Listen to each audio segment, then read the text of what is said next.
was a total team effort. As Devontae and Will just alluded to, this team is becoming more of a team, more of a family. And that's a credit to those senior leaders. I still go back to Will and Leroy. Those guys are continuing to lead this basketball team in a very positive way, and that's got to continue. Down 11 with 15, 14 to go. I mean, what did you see change with you guys? I mean, well, I thought we had a lot more energy. I thought we had a lot more passion on the defensive end to get stops. We didn't have the kind of urgency starting the game. We didn't have the kind of passion on the defensive end. We were getting our tail kicked on the glass. We were down 8 at the half. I thought we rebounded the ball in the last 8 minutes, 8 or 9 minutes.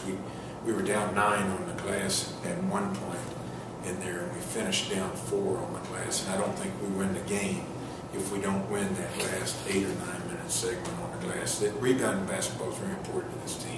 You know, we've talked a lot about that. I think in games where coming into the night, in games where we've tied or won the glass, we're 7-2. In games where we've lost the glass, we were 0-5 coming in tonight. This is the first game we've won where we've lost the glass. What was it that kind of sparked that, I guess, the energy, I guess? I mean, you're probably looking for it all night, and it just kind of suddenly comes with 14 to go. I mean... Yeah, well, I think it started with defensive rebound. Yeah. We got a few stops in there.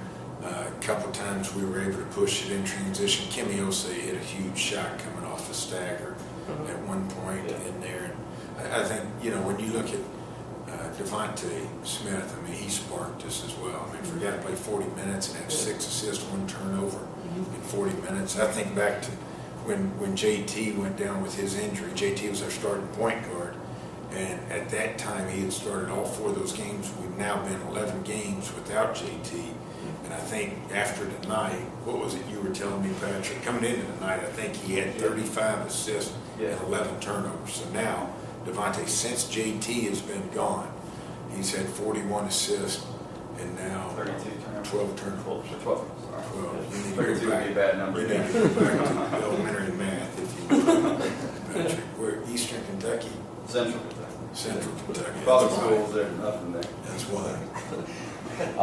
And he had, what did he have, 10 rebounds for you too? I mean, do you guys win this game without his contribution tonight? No, I don't think. I don't think at all. I mean, but it was a total team effort. I mean, it wasn't just one guy, but everybody played their role extremely well. I thought we did a much better job. We didn't start getting the ball to the paint. We were settling for jump shots early, and that got us down. And I think if you look at the paint points, it ended up 20-8. In favor of us, and if you look back to the first 5 or 6 minutes, I don't know exactly what it was, but I guarantee we were down in paint points. Do you have any comment on the Hagan suspension?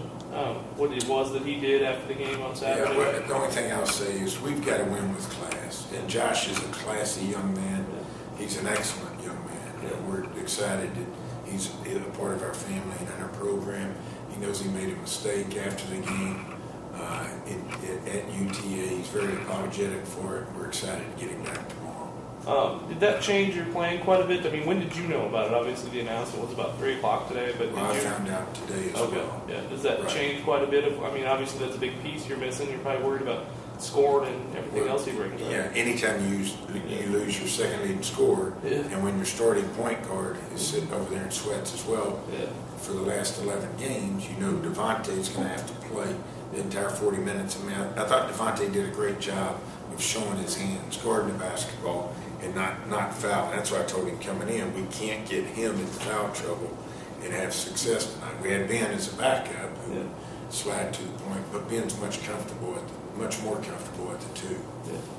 Would you guys do better on Rubin in the second half? I mean, he did almost whatever he wanted in the first half. Well, first thing I thought we did, I thought we got to him. I thought he was very, very comfortable in the first half. He's a great player. I mean, there's a reason he was voted preseason player of the year in our league. I mean, and he's changed his game from a year ago. A year ago, in the last couple of years, I mean, he was a low block to 12, 15-foot guy. Now he's stretched to the three-point line. And he's, in my opinion, he's a true NBA prospect. And with him being able to stretch it to the three-point line, I thought he was very comfortable in the first half. And I thought we did a better job of getting in there and crowding him, and we were trying to trap him with our other posts, and I thought our guys did a decent job of that, in particular in the second half. Coach, and you brought up three-point shooting.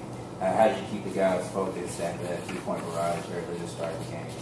Well, I think you've got to stay with what we do and what we're trying to do, trying to get the ball to the paint, trying to get the ball moving, and you've got to do it possession by possession. It can't be that, when you go down 11, as Troy was saying, there's no 10 or 11 point possession, so you've got to play the right way. And that's one of the big areas where this team has grown.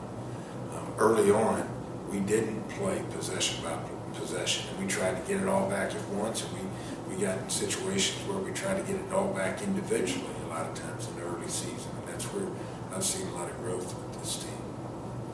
Will, it seemed like tonight he had, I'm sure he's done this a lot this year, but he had a lot of, kind of just tough baskets inside, and that's exactly like before the season what you're saying you wanted from him. Did you see that That's a lot right. tonight? No, I did. Recently. And I think when you look at Will, as we talked last year, he averaged 2 free throws a game. Yeah. He got to the foul line 11 times tonight. He's averaging 6 or 7 free throws a game this year, and that's where he's changed his game. Yeah. And just the 3-0 start plus just the way you've won the games, none of them have been easy, but just confidence, going into obviously the start of the season, that's got to be good. Just right. You hope to continue to build on that. Like you heard these guys talking here just a few minutes ago, we've got to keep an edge about ourselves. We didn't have the kind of edge that we needed starting out tonight.